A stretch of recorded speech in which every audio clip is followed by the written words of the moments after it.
बारंबारता आरेख क्या होता है कि समाकृत बारंबारता वितरण के रूप में प्रस्तुत करने के लिए विवरण के रूप में प्रस्तुत आंकड़ों को सामान्यतः किसमें कहते हैं, बारंबारता आरेख के रूप में प्रस्तुत किया जाता है कि समूहकृत आंकड़ों को, समूहकृत मतलब समूह के अंदर आंकड़ों को समूहकृत बारंबारता वितरण के रूप में प्रस्तुत आंकड़ों को किसमें किया जाता है, बारंबारता आरेख में। अब इसको आप लोगों ने ऐसे समझ में नहीं आएगा। इसके अंदर एग्जाम्पल हमने पहला ले लिया आय चित्र। आय चित्र को हम इंग्लिश के अंदर बोलते हैं हिस्टोग्राम। क्या बोलते हैं, हिस्टोग्राम। ठीक है, ये एक डायग्राम है जो आप लोगों ने साहित्य 8th में या 10th में पढ़ रखा होगा। ठीक है, अब आय चित्र होता क्या है, देखो आय चित्र होता है कि आय चित्र, इसकी डेफिनेशन देखो कि आयत चित्र, आय चित्र एक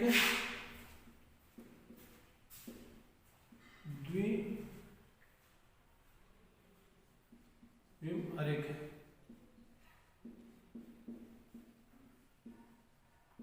द्विविम आरेख है। ठीक है, यह आयतों का एक, यह आयतों का एक, ये क्या है कि ये आयतों का एक समुच्चय है,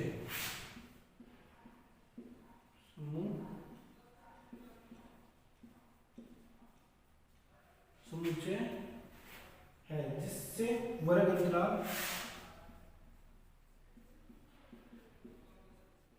जिससे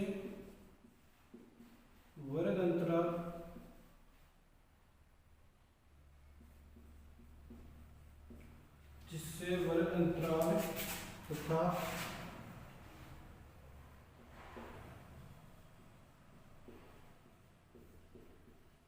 आवृत्तियां, वर्ग अंतराल तथा आवृत्तियां को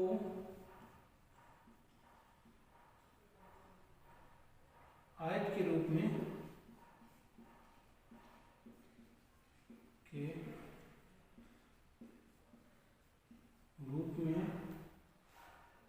प्रस्तुत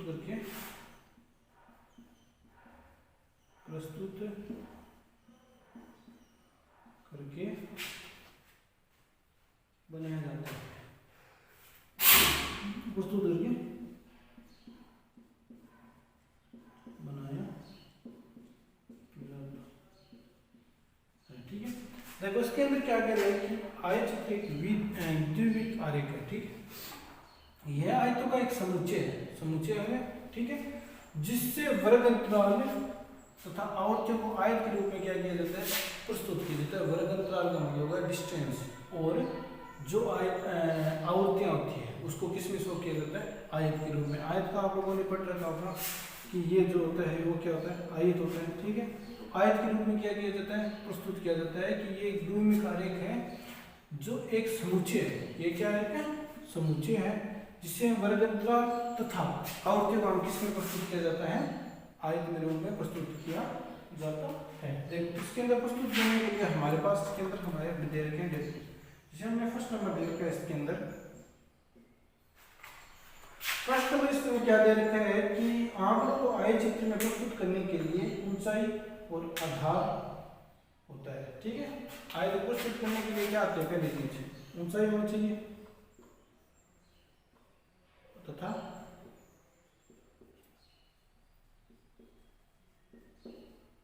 आधार। ठीक है, अब देखो ऊंचाई और आधार होना चाहिए। ठीक है, ऊंचाई को हम क्या बोलते हैं, आवृत्तियां। ये आपको पूरा समझ में आ जाएगा, आवृत्तियां।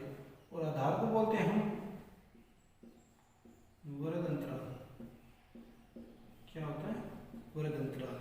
ठीक है, तो इसने क्या रखा, उसके अकॉर्डिंग हो गया कि आयत हमेशा किसमें, आयत के चित्र को प्रस्तुत करने के लिए क्या होती है, ऊंचाई और आधार। मतलब ऊंचाई को आवृत्ति बोलते हैं और आधार को क्या बोलते हैं, वर्ग अंतराल। इसके रूप में क्या होना चाहिए, होता है आयत हमेशा, आयत का चित्र किससे, ऊंचाई तथा आधार मतलब वर्ग अंतराल तथा आवृत्तियों से होता है।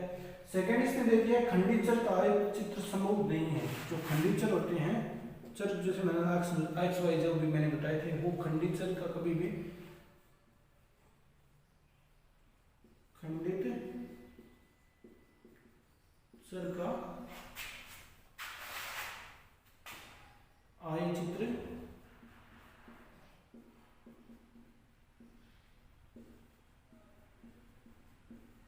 संभव नहीं है। ठीक है, खंडित का मतलब टुकड़ों में कोई चर किए उसका क्या है, चित्र बनना क्या है, संभव नहीं होता। ठीक है, थर्ड नंबर पे यदि वर्गतकाल सतत नहीं होता तो उसे क्या करना पड़ता है, हमें ऐड करना। जैसे मान लो थर्ड नंबर क्या दे रखा है कि इसमें क्या कंपलसरी चीज है, सतत चर में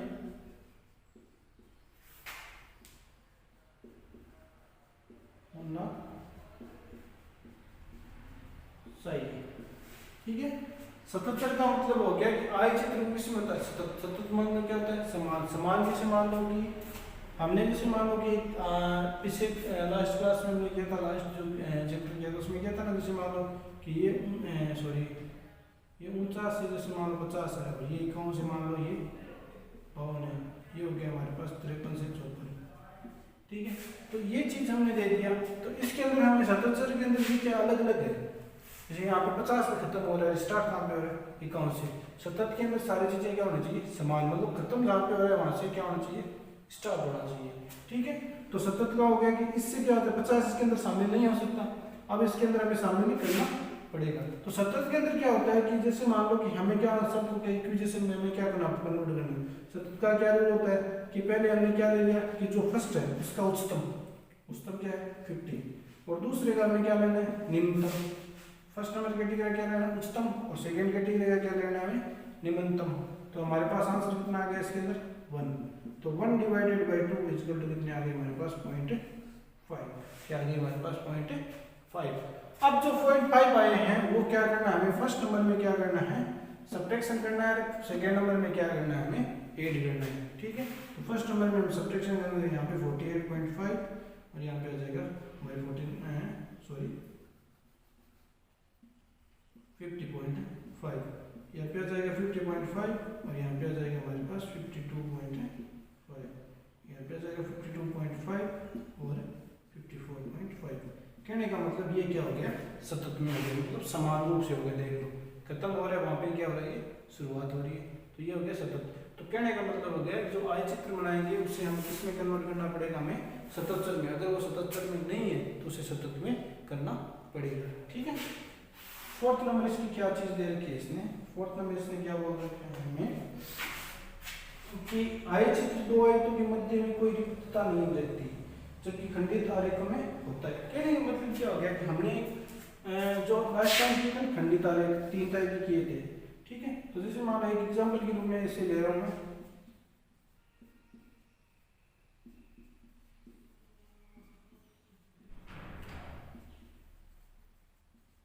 जैसे मान लो मैंने एक बार एग्जांपल के रूप में, तो जो हमने किए थे ना वो क्या किए थे, एक निश्चित दूरी तक किए थे। मान लो कि 20 से हमने क्या 10 से 20 तक किए थे, ये जैसे मान लो हो गया 21 से 30 और ये 31 से 40। तो जिस मान हमने ये किया था एक एग्जांपल के रूप में, इस टाइप से किए थे ना, हमने 3 किए थे, दंड और घटक। ठीक है, तो इन सब में क्या होता है कि हमेशा डिफरेंस होता है, इन दोनों में क्या होता है, डिफरेंस होता है। ठीक है, डिफरेंस होता है किसके अंदर होता है, जो दंड आरेख किए थे उसके अंदर क्या होता है कि जो डिफरेंस होता है, लेकिन आय चित्र के अंदर इस चीज का कोई भी डिफरेंस नहीं होता। आय चित्र के अंदर ये चीज कैसे बनती है, हमारे पास ऐसे बनती है।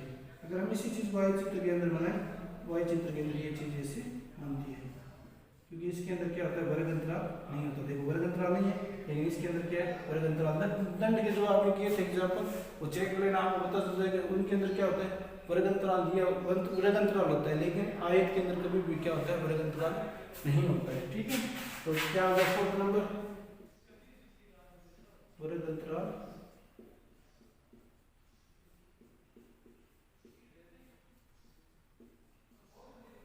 नहीं होता है। आगे हम इसमें वर्ग अंतराल नहीं होता। ठीक है, अगला हम ले सकते हैं इसके अंदर की दंड आरेख में चौड़ाई महत्वपूर्ण नहीं होती, बल्कि आयत में क्या होती है, चौड़ाई क्या होती है, महत्वपूर्ण होती है। चौड़ाई होगी ना तो ये चीज होगी। ठीक है, ये दंड आरेख में क्या होती है, कोई जरूरी नहीं है कि समान हो तो हो, नहीं तो कोई जरूरी नहीं है। ठीक है, जैसे मान लीजिए कि 10 से 20 ये वाला, ठीक है, लेकिन इसके अंदर क्या होती है, इसकी चीज होनी चाहिए, समान होनी चाहिए। इन दोनों का जो डिफरेंस ले रहे हैं वो डिफरेंस इन दोनों की क्या होनी चाहिए, बराबर। इन दोनों की भी क्या होनी चाहिए, बराबर। कहने का मतलब हो गया कि इनकी चौड़ाई होती है वो समान होनी चाहिए। जबकि इसके अंदर जो हमने दंड आरेख किया था उसके अंदर कोई जरूरी नहीं होती कि इसकी अगर चौड़ाई बराबर है तो ठीक है, नहीं है तो कोई भी बात नहीं है। लेकिन आई चित्र के अंदर क्या है, 5th नंबर चौड़ाई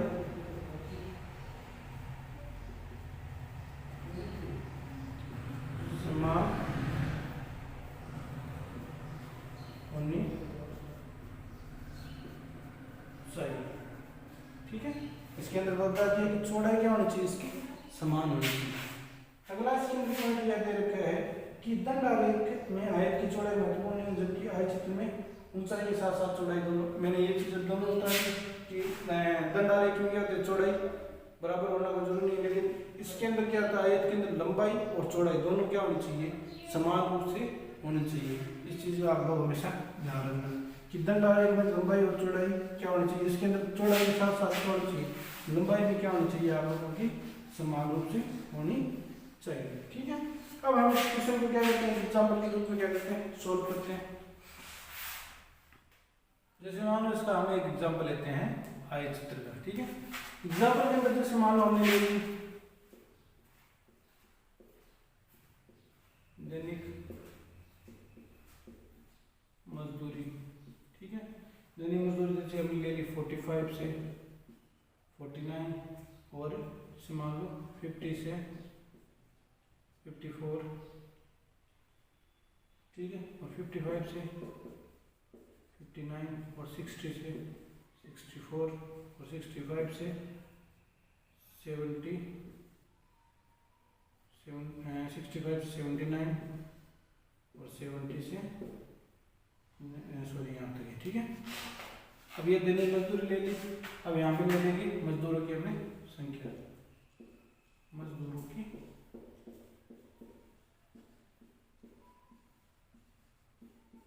संख्या। ठीक है, अब मजदूरों की जैसे संख्या ले ली, इसमें 2 ले लिया, 3 5 3 और 7। ठीक है, तो देखो ये हमारे पास एक एग्जाम्पल है। ठीक है, अब इस एग्जाम्पल में मैं क्या दे रखा है, सीधा सीधा दे रखा है। ठीक है, ये क्या सतत में है या असतत में है, सतत में है ये चीज। देखो ये कोई ये क्वेश्चन क्या है, सतत में नहीं है, सतत में नहीं है, तो इसका आय चित्र का फर्स्ट रूल क्या है कि इसको पहले हमें किस में कन्वर्ट करना पड़ेगा, सतत में कन्वर्ट करना पड़ेगा। तो सतत में कन्वर्ट करने का तरीका क्या होगा कि हमें लास्ट का क्या होना है, लास्ट डिजिट माइनस नहीं सॉरी 50 माइनस नहीं, तो इक्वल टू कितना आ जाएगा हमें 1, तो 1 डिवाइडेड बाई 2 इक्वल टू कितना आ जाएगा 0.5, कितना आ जाएगा हमारे पास 0.5 उत्तम माइनस न्यूनतम। ठीक है, अब देखो पॉइंट हमारे पास 5 आ गया। अब हमें वही रूल करना है कि इसको आगे वाले में क्या करना है, घटाना है, पीछे वाले में क्या करना है, जोड़ना है।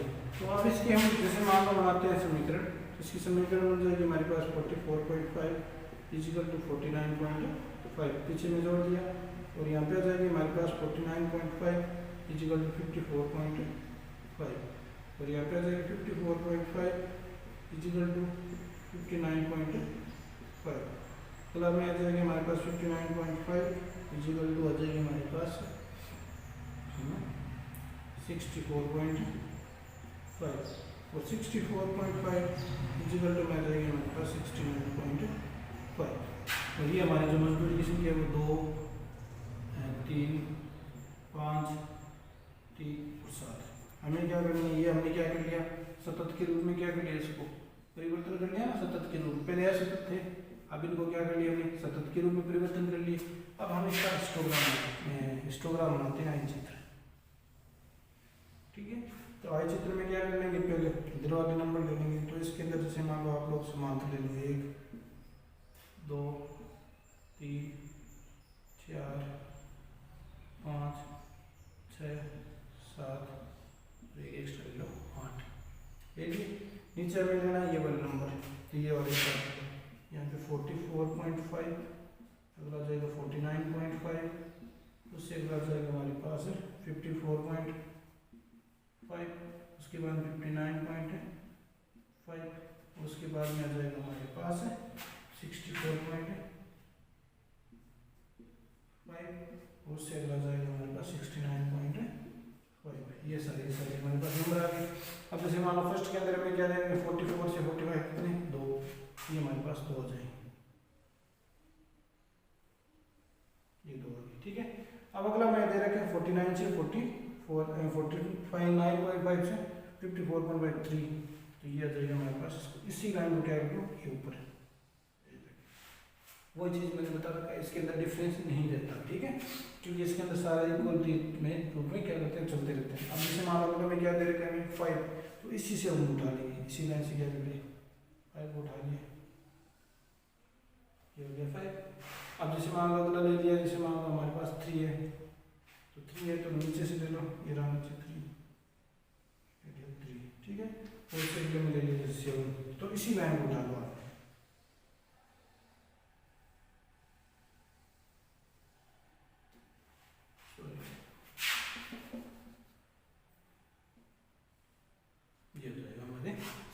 तो ये हमारे हिस्टोग्राम में बन जाएगा। तो हिस्टोग्राम के रूल बता देते हैं, इसकी लंबाई और चौड़ाई क्या होनी चाहिए, बराबर होनी चाहिए, देखो बराबर चल रही है, ठीक है।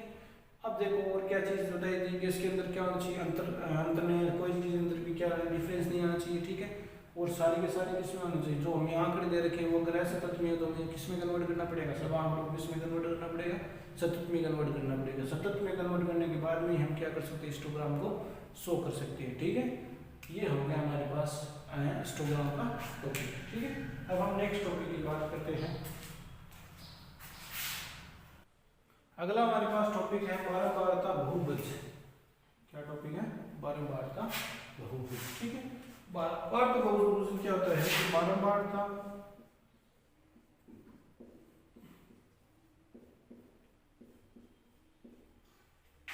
बहुभुज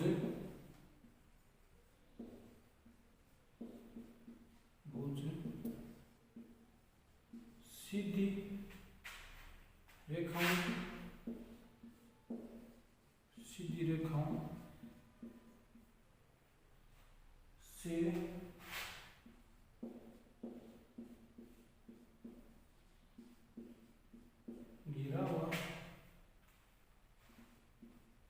घिरा हुआ एक सीधी रेखाओं से घिरा हुआ एक समतल है,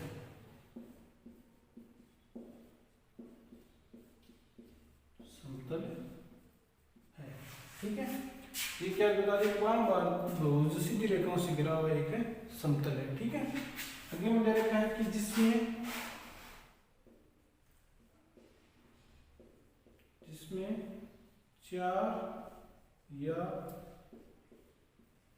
चार से अधिक या चार से अधिक रेखाएं होती हैं, 4 या 4 से अधिक क्या होती हैं, रेखाएं होती है, ठीक है। आपको मैं एग्जांपल कराऊंगा, उसमें क्या आ जाएगा, ये सारा मीटर समझ में आ जाएगा, ठीक है। 4 या 4 से अधिक क्या होती है, इसके अंदर रेखाएं होती हैं, ठीक है। अगला दे रखे ये क्या होता है, इसके अंदर टॉपिक ले लो, किसमें, ये फर्स्ट नंबर हो गया, सेकेंड नंबर ले लो आप लोग। सेकेंड नंबर में क्या है कि ये बारंबारता बहुभुज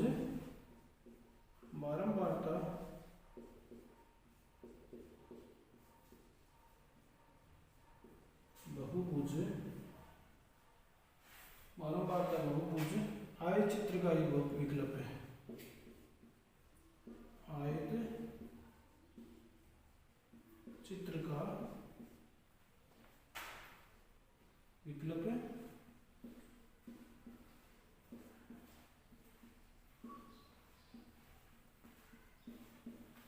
होता है, ठीक है। कहने का मतलब हो गया कि बारंबारता बहुभुज किस पे डिपेंडेंट होता है, जो हमने हिस्टोग्राम किया था उसका क्या एक दूसरा तरीका है, विकल्प है, ठीक है ना, दूसरा तरीका है इसको। थर्ड नंबर बोल दो। थर्ड नंबर हमारे पास है इसके अंदर कि ये किससे उत्पन्न होता है, ये चित्र का विकल्प है, और ये है क्या होता है, ये है आयत चित्र से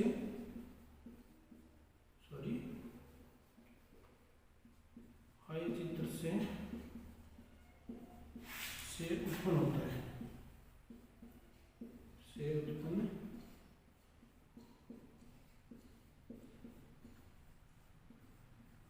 उत्पन्न होता है। देखो डेफिनेशन क्या देती है कि बारंबारता बहुभुज आयत का एक विकल्प होता है, यह आय चित्र के क्या होता है, उत्पन्न होता है कि आयत का ही दूसरा विकल्प है ये, ठीक है।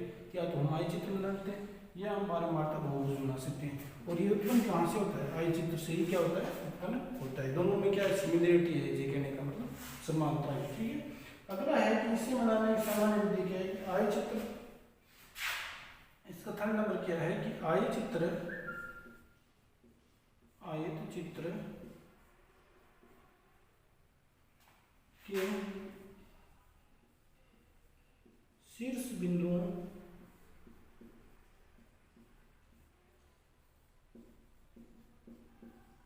आय चित्र के शीर्ष बिंदुओं को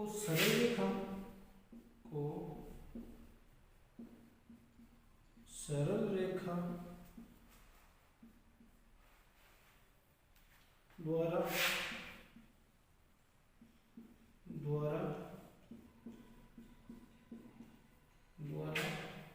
मिलाते हुए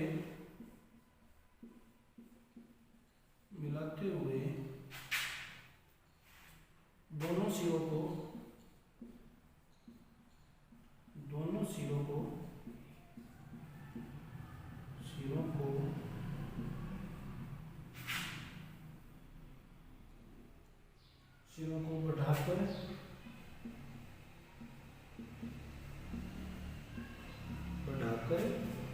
को बढ़ाकर आधार रेखा से बंद कर दिया जाता है।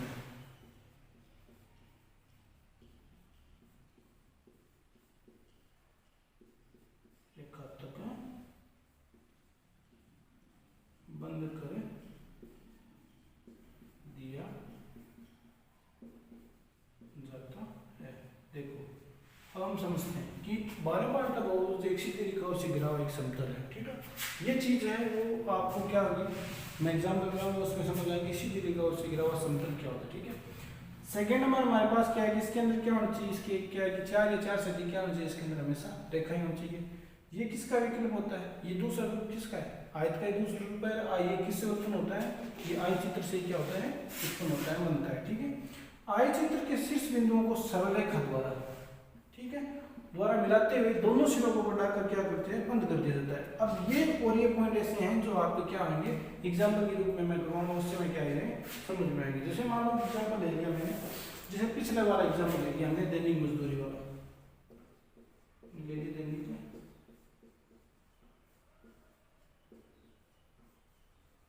मजदूरी, ठीक है। दैनिक मजदूरी का हमने ले लिया, इसके अंदर क्या आता है,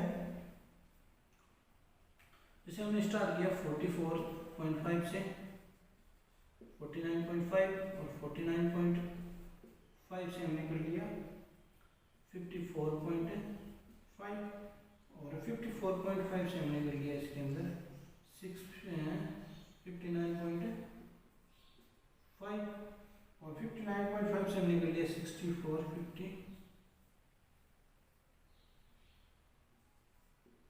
9.5 से हमने कर लिया 64.5, ठीक है। और 64.5 से हमने कर लिया इसके अंदर 69.5 और 69.5 से हमने इसके अंदर कर लिया 74.5, ठीक है। अब इसके अंदर वापस वही कर लेते हैं, मजदूरों की संख्या को ले लेते हैं, ठीक है। संख्या जैसे मान लो इसके अंदर 3 2 3 5 3 7 और 2, 1 2 3 5 1 2 3 4 5, ठीक है। ये हो गई हमारे पास संख्या। अब हम इसका क्या बनाते हैं, बारंबारता बहुभुज बनाते हैं। तो बारंबारता बहुभुज बनाने से पहले हमें क्या बनाना पड़ेगा, इसका इकाई चित्र बनाना पड़ेगा, सीधी सी बात है। किसका हमें क्या बनाना पड़ेगा, इकाई चित्र। आय चित्र जैसे मान लो 1 2 3 4 5 6 और 1 7, ठीक है। इधर हमारे पास क्या हो जाएगी, इसकी लाइन हो जाएगी 44.5 और एक हो जाएगा हमारे पास 49.5 और आ जाएगा हमारे पास 54.5। उससे अगली वैल्यू हो जाएगी हमारे पास है 59.5, उससे अगली आ जाएगी 64.5, उससे अगली आ जाएगी हमारे पास 69.5, उससे अगली आ जाएगी हमारे पास 74.9।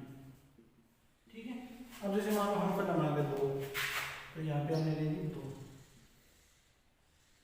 ये 2। ठीक है, एक बार में तो आपको ऐसे बना लो, बाकी आप ग्राफ में अंदर बनाओगे तब सही सीधा हो जाएगा। ठीक है, उसके बाद अगले में 3 हो गया, उससे अगले में क्या है 5,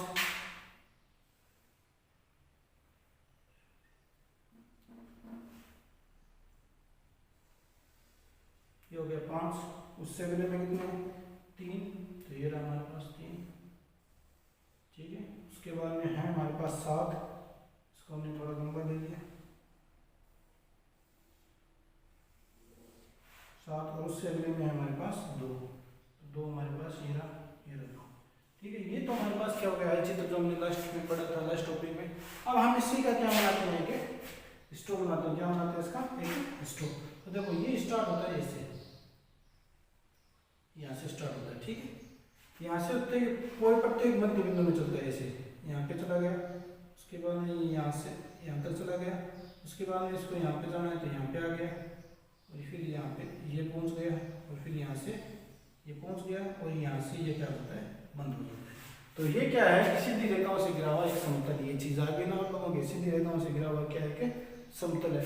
जो ये क्या होता है कि सरल रेखा से यहाँ से हम क्या करते हैं इसको बढ़ाते हैं, दोनों सिरों से क्या करते हैं बढ़ाकर कहाँ तक चलते हैं, और हम लास्ट में दांत पे क्या कर देते हैं इसको बंद कर देते हैं। मेरे थोड़ा सा यहाँ से स्टार्ट करना था, मैंने यहाँ से स्टार्ट कर दिया।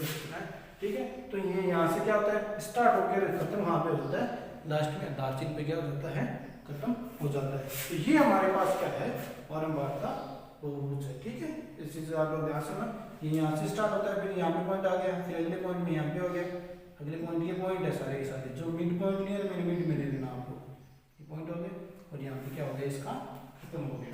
तो ये हमारे पास क्या हो गया बारंबारता बहुभुज। ठीक है, अगला हमारे पास टॉपिक है तोरण। ठीक है, तोरण को बोलते हैं ऊंचाई। ठीक है, इसके अंदर ये क्या है कि तोरण का एक संचयी आवृत्ति का एक वक्र भी कहते हैं, इसको क्या कहते हैं एक संचयी आवृत्ति वक्र भी कहते हैं। ठीक है, ये तो सीधा सा काम हो गया। देखो तोरण प्रकार कितने के 2 प्रकार का होता है। तोरण कितने प्रकार का होता है 2 प्रकार का। ठीक है, 2 प्रकार के में कौन से होते हैं, एक तो होता है सेकम, सेकम। ठीक है, जिसको हम बोलते हैं लेस देन। आप लोगों ने शायद 10th क्लास में किया भी होगा, मैं आपको एग्जांपल करूंगा तो पता चल जाएगा कि आपको याद आ जाएगा। एक को बोलते हैं लेस देन, ठीक है, और एक होता है से ज्यादा, से ज्यादा, इसको हम बोलते हैं मोर देन। ठीक है, सेकम को बोलते हैं लेस देन, और से ज्यादा को बोलते हैं मोर देन। ये 2 प्रकार के होते हैं तोरण। ठीक है, अब देखो तोरण के अंदर क्या होता है, तोरण हमारे पास 2 प्रकार के संचयी आवृत्ति वक्र हैं, ये हमने बता दिया अभी। ठीक है, अब देखो जो y इसमें क्या होता है, इसमें होता है इसमें जो x एक्स है, x एक्स पर क्या होता है, x पर क्या होता है वर्ग अंतराल होता है। क्या होता है वर्ग अंतराल। x एक्स पे क्या होता है वर्ग अंतराल को शो करते हैं। ठीक है, और इसमें y एक्स पे क्या शो करते हैं, x एक्स पे हम क्या किसको शो करते हैं वर्ग अंतराल का, और y एक्स पे हम किसको शो करते हैं, इसके अंदर संचयी आवृत्ति को शो करते हैं। किसको करते हैं संचयी आवृत्ति, मतलब इसको बोलते हैं तोरण। इसको शो करते हैं तोरण को शो करते हैं। आगे ना समझ में कि हम x एक्स पे करते हैं वर्ग अंतराल को। ठीक है, और जो वाई एक्स होता है उसके अंदर हम किसको करते हैं, त्वरण, ठीक है, जिसको हम बोलते हैं संचय आवृत्ति को क्या करते हैं, शो करते हैं। इसका ये भी आपको एग्जाम्पल के रूप में समझ में आएंगे। ये तो हो गया इसका मेन त्वरण के अंदर, त्वरण को क्या बोलते हैं, संचय आवृत्ति बोलते हैं। ये दो प्रकार करते हैं, एक से कम और एक से ज्यादा, लेस देन और मोर देन। इसमें क्या होता है कि एक्स एक्स पर बड़ा अंतराल रहता है हमेशा, वाई एक्स पर हमेशा क्या रहता है, संचय आवृत्ति रहती है, मतलब त्वरण रहता है, ठीक है। अब इसके देखो प्रकार क्या है, इसमें मान लो फर्स्ट नंबर हम ले लीजिए सेकम,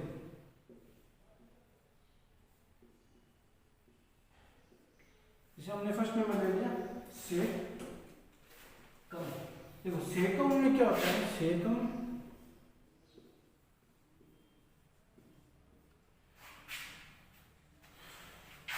विधि में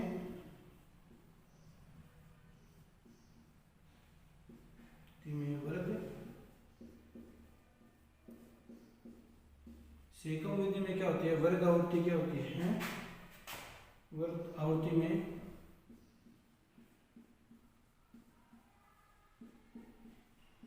पिछले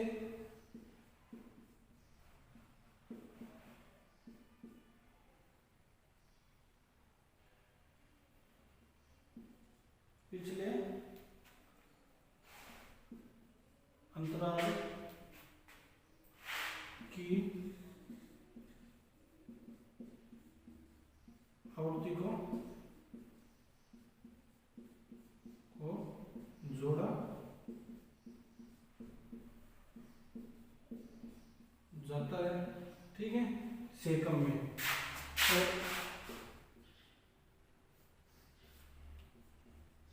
से ज्यादा में विधि में, से ज्यादा विधि में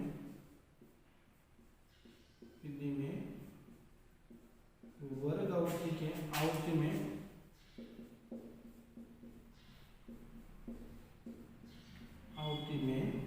इसमें क्या जोड़ा जाता है, पिछले को जोड़ा जाता है, उसमें क्या जोड़ा जाता है, और उसमें क्या जोड़ता है,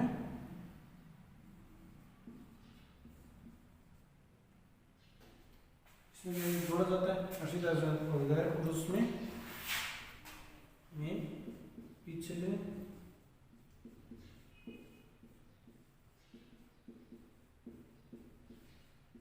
अंतराल की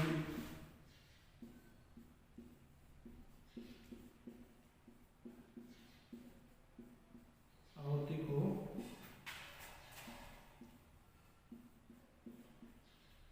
घटाया जाता है, ठीक है। कहने का मतलब है सेकम विधि में पिछले अंतराल की आवृत्ति को क्या किया जाता है, जोड़ा जाता है, और छह ज्यादा में पिछले वर्ग की आवृत्ति को क्या किया जाता है, हमेशा घटाया जाता है। जैसे मान लो कि हमने एक एग्जांपल ले लिया, जैसे मान लो एक ले लिया 40 से 45, जैसे मान 45 से मान 2 ले लिया, और एक ले लिया 45 से 50, इसके अंदर जैसे मान हमने 5 ले लिए। तो हम सेकम से करते हैं तो यहाँ पे आ जाएगा 45 लेस देन, ठीक है, और यहाँ पे आ जाएगा जैसे मान लो 50 लेस देन, ठीक है। तो 45 से लेस देन कितने हैं हमारे पास, 2 है, और 50 से लेस देन क्या है, इसके अंदर क्या आता है कि जोड़ा जाता है, मतलब 50 से लेस देन क्या है हमारे पास, ये दोनों 50 से क्या है, लेस देन है, लेस देन मतलब 50 से लेस देन कितने हमारे पास है, 7, 5 तो इसमें और 2 इसमें, इसके अंदर क्या किया जाता है, जोड़ा जाता है। और अगर हम इसके अंदर करते हैं तो यहाँ पे लेते हैं 40, ये तो होता है सेकम का फॉर्मूला, ये क्या होता है, सेकम के अंदर यूज होता है, ठीक है। और से ज्यादा के अंदर क्या होता है,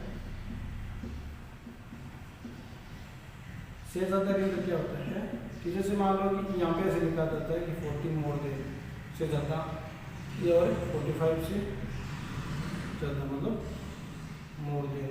तो देखिए इसके अंदर जैसे मान लो कि 40 से मोर देन कितने हमारे पास, 5 और 2 7, कितने 7, और हमारे 45 से कितने मोर देन है हमारे पास, टोटल कितने थे, 5 थे, इसमें से घटा दिए कितने बचे हमारे पास, 5।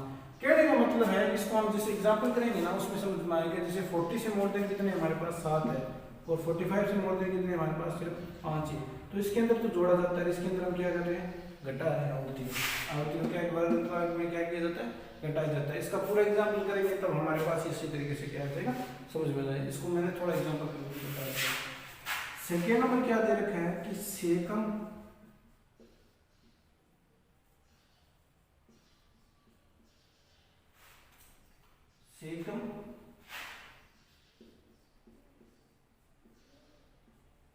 तोरण में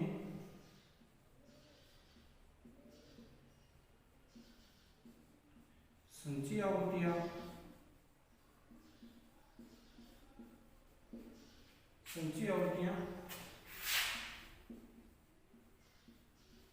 वर्ग की ऊपरी सीमा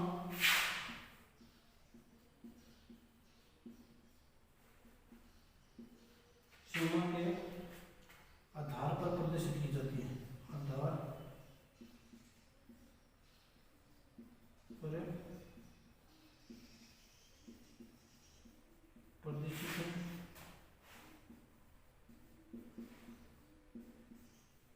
की जाती है।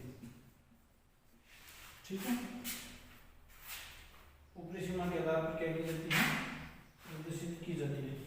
लेकिन इसका उल्टा क्या हो जाएगा, से ज्यादा में क्या हो जाएगा, इसका उल्टा से ज्यादा में क्या हो जाएगा कि जो संचयी आवृत्ति होती है उसकी वो ऊपरी, यहाँ पे इस किस में होता है, ऊपरी में, लेकिन इसमें क्या हो जाएगा, ये निम्न सीमा है। इसमें हो जाएगा ये निम्न, यहाँ पे ये चीज सेम मिलेगी लेकिन यहाँ पे क्या हो जाएगा, इसमें निम्न सीमा के आधार पर क्या हो जाता है, प्रदर्शित। देखो सेकम में क्या होता है, त्वरण की आवृत्ति क्या से स्टार्ट होती है, ऊपरी सीमा के आधार पर प्रदर्शित की जाती है। लेकिन से ज्यादा में किस आधार पर की जाती है, निम्न के आधार पर। ये एग्जाम्पल के रूप में मैं पूरा कराऊंगा तब आपको पता चलेगा कि कैसे ऊपरी सीमा के आधार पर प्रदर्शित की जाती है और कैसे निम्न आधार की सीमा पर क्या की जाती है, प्रदर्शित की जाती है। ठीक है, थर्ड नंबर इसके अंदर दे रखा है हमारे पास, थर्ड नंबर में दे रखा है इन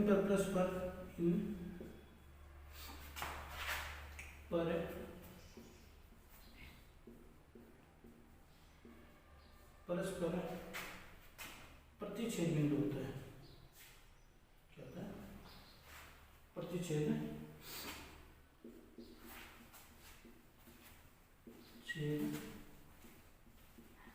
बिंदु। देखो प्रतिच्छेद बिंदु का अंदर क्या हो गया, जैसे मान लो कि जैसे आपके तोरण बनेंगे ना, ये मान लो इस टाइप से बनेंगे, ये क्या हो गया, आपस में क्या होंगे, कहीं ना कहीं बिंदु पे क्या होंगे, आपके क्रॉस होंगे। प्रतिच्छेद का मतलब मध्य बिंदु पे कहीं ना कहीं आप कौन से बिंदु पे क्या होंगे, ये जो बिंदु पॉइंट आपके निकलेगा ना, ये पॉइंट, इस पॉइंट को हम क्या बोलते हैं, परस्पर प्रतिच्छेद बिंदु बोलते हैं। कि कहने का मतलब हो गया कि जैसे आप लोग से कम मोड़ दें और से ज्यादा लेस दें, नहीं लेस दें और मोड़ दें, जैसे करोगे ना अलग अलग आकृतियां, अगर इन आकृतियों को आप आपस में क्या करोगे, कॉम्बिनेशन करोगे, मिलाओगे आपस में, तो ये क्या हो जाएगी, आपस में कहीं ना कहीं कोई से कोई ना बिंदु पे क्या होगी, आपस में कटेगी, मतलब क्रॉस चलेगी आपस में। ठीक है, और अगला कह रहे हैं कि ये फोर्थ नंबर पॉइंट है, फोर्थ नंबर पॉइंट में दे रखा है कि सेकम प्रकार का त्वरण कभी घटता नहीं है। सेकम प्रकार का त्वरण क्या है, कभी घटता नहीं है। सेकम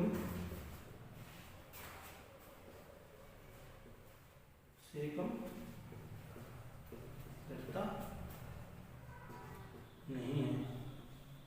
इस चीज में कि सेकम कभी क्या होता है, घटता नहीं है, और से ज्यादा कभी कभी भी क्या है, बढ़ता नहीं है। इसके अंदर लास्ट नंबर पॉइंट है कि सेकम तो घटता नहीं है और से ज्यादा कभी